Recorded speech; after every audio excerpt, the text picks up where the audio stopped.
Hi, I'm Sarah Stern, and I'm going to be drawing some cool monsters today.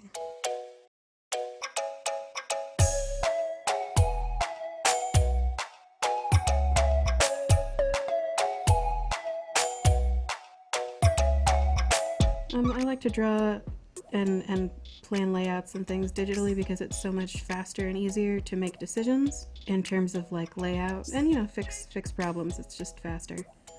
But I do like to ink traditionally because it takes a little bit of the certainty out. Like it makes you improvise a little more and you have a little less control, so I think it ends up looking more organic and cool, and you get, sometimes you get effects that you couldn't plan for, which it's hard to do digitally because you have a lot more control that way. When you're putting comics out with a major publisher, they're often on a pretty strict deadline, and asking someone to plan, execute, and complete every aspect of a full color page themselves can be a very daunting workflow. So publishers outsource to people who just get the black and white lines and then color them in themselves so they can pass it off to the letterer and just sort of keep things moving pretty streamlined and try to get the book in on time. And a colorist is someone who's really going to help your pages look real nice, so you can really focus on making the art as strong as it can be and then pass the baton and get some rest before the next deadline. So I'll get usually a few pages at a time. Sometimes if I'm lucky I'll get the whole issue so I can plan ahead a little bit, but I'll get like some pages in black and white that someone has either drawn and then had someone else ink, and more often people ink for themselves nowadays. That used to be more of something that you'd outsource, like a colorist. But so I'll get an inked finished page and I'll send it off to my flatter. I have a couple that I work with, but like someone who will basically make color selections for you so that instead of the process of like coloring in between the lines and making sure everything is filled in, you can just drop in your color choices. So these guys are from my comic, Cinder Song, which is like a fantasy friendship adventure comic. It features characters who sort of travel around between like civilization, where you meet a lot of people and cool giants and dudes with swords and stuff, and then sometimes they'll go out into the wild, just like the world of beasts and spirits and monsters and stuff. And I'm still finding a lot of like the visual language I want to use for the wild, but I like to pick a little bit of the familiar to start, and then mix it up a little bit, like just an elk just full of eyeballs, because that's not what you'd expect normally from an elk in the woods. And you get some crazier dudes like this eyeball fella with several crab legs and then also human legs. And a cool hat because, you know, sometimes you gotta look your best. One of the reasons monsters are fun is that drawing like organic shapes and animals and stuff are a little easier because our brains don't get as mixed up trying to figure out what a human being looks like and transfer it onto the page. You can just do cool shapes that look nice.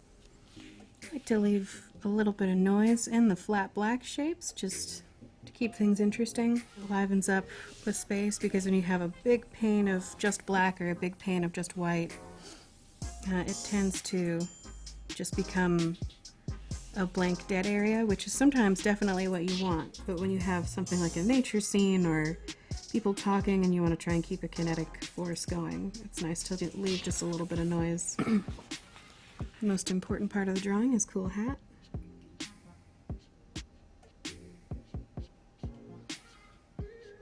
Sometimes when you're inking, it's really helpful to think of the shape of what you're inking and try to emulate that with your tools and shape language.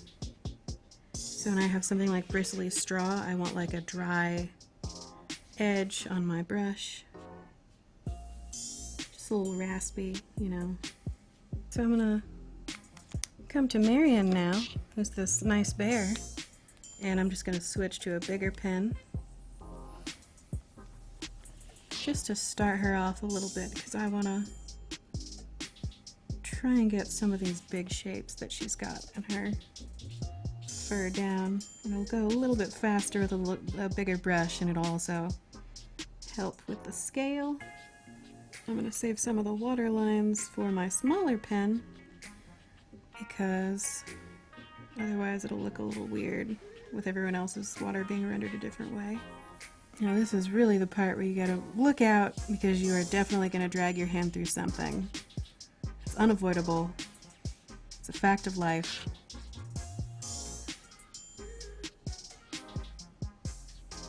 Got her little paw breaking the panel border here. Bears are such cute animals. Like, I know we have teddy bears as a thing, but it's just such a joy to Google for pictures of bears, because they're all so, like, sometimes they're quite scary. I would not recommend talking to a polar bear, or I guess any bear. I think maybe don't approach bears in the wild, but pictures are fine.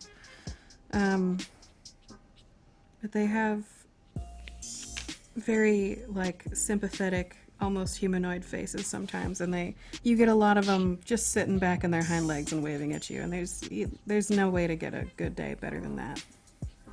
I went to school for animation and illustration, and I didn't explore those too much. I was actually shopping around a portfolio of concept art when I met Daphne Pleben, who's an editor at Boom.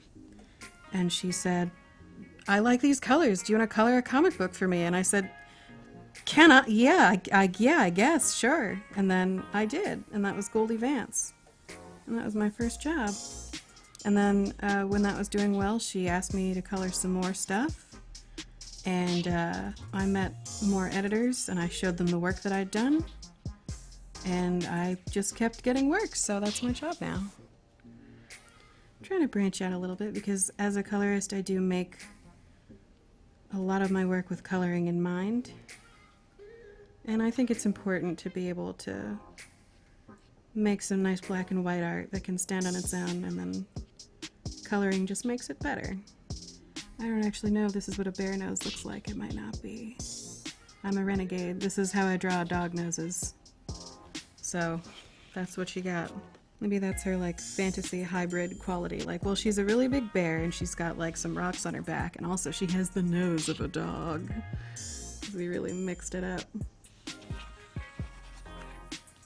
So I've been turning the paper, and part of that is so that I don't drag my hand through ink to get through the areas that I'm working on.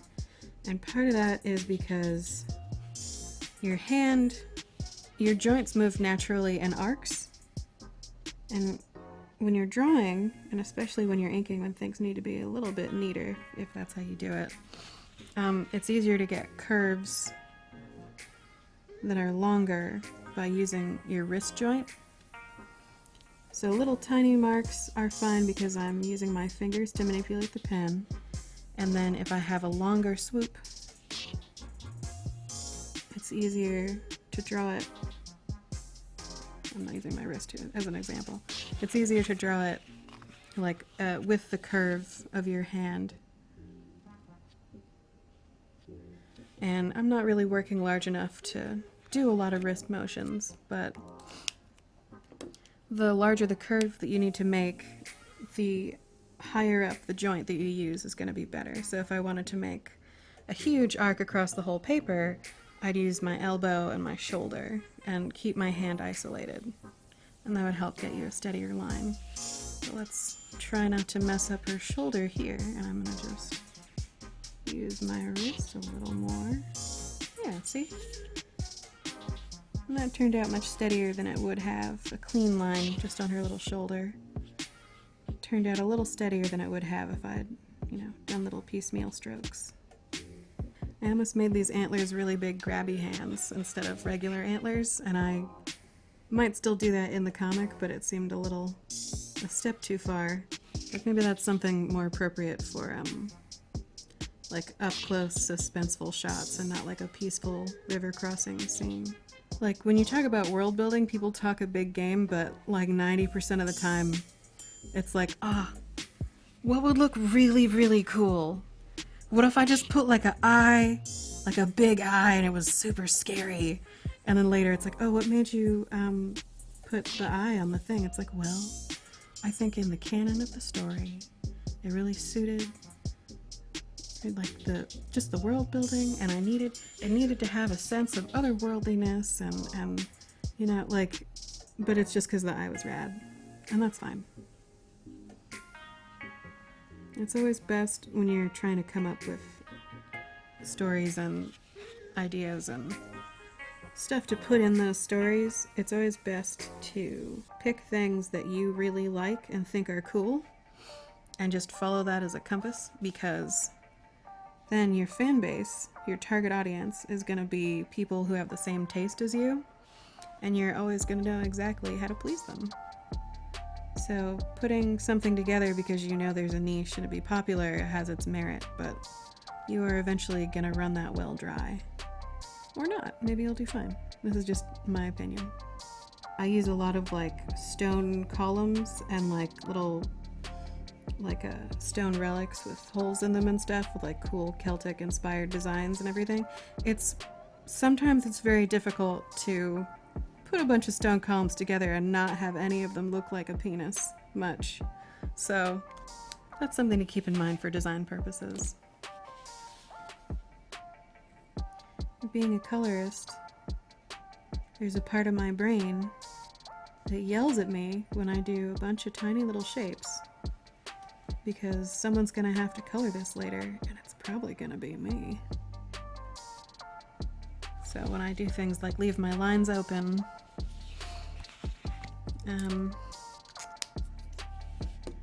and make tiny little shapes that I have to deal with later.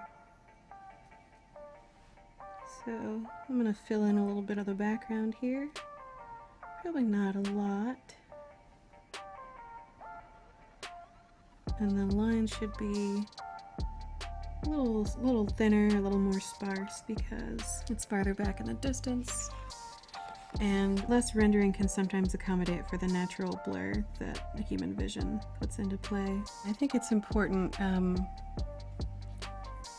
at any stage in a pipeline process to try and do, like, whatever your position in a pipeline process, it's helpful to try and do the other parts of the job just to see what that entails, and it might give you some insight into how to make the other people in your pipeline, how to make their jobs a little easier, how to make the final product look better, and even to sort of like anticipate in the other direction. Like, because I make comics, I draw them myself, I tend to have that perspective to draw on when I'm coloring. I think most colorists are also line artists themselves, but it helps to know what the artist is going for, and they leave you signals sometimes, and sometimes you can have a little insight that you can add and make the final product a little bit better. Yeah, I think we're done.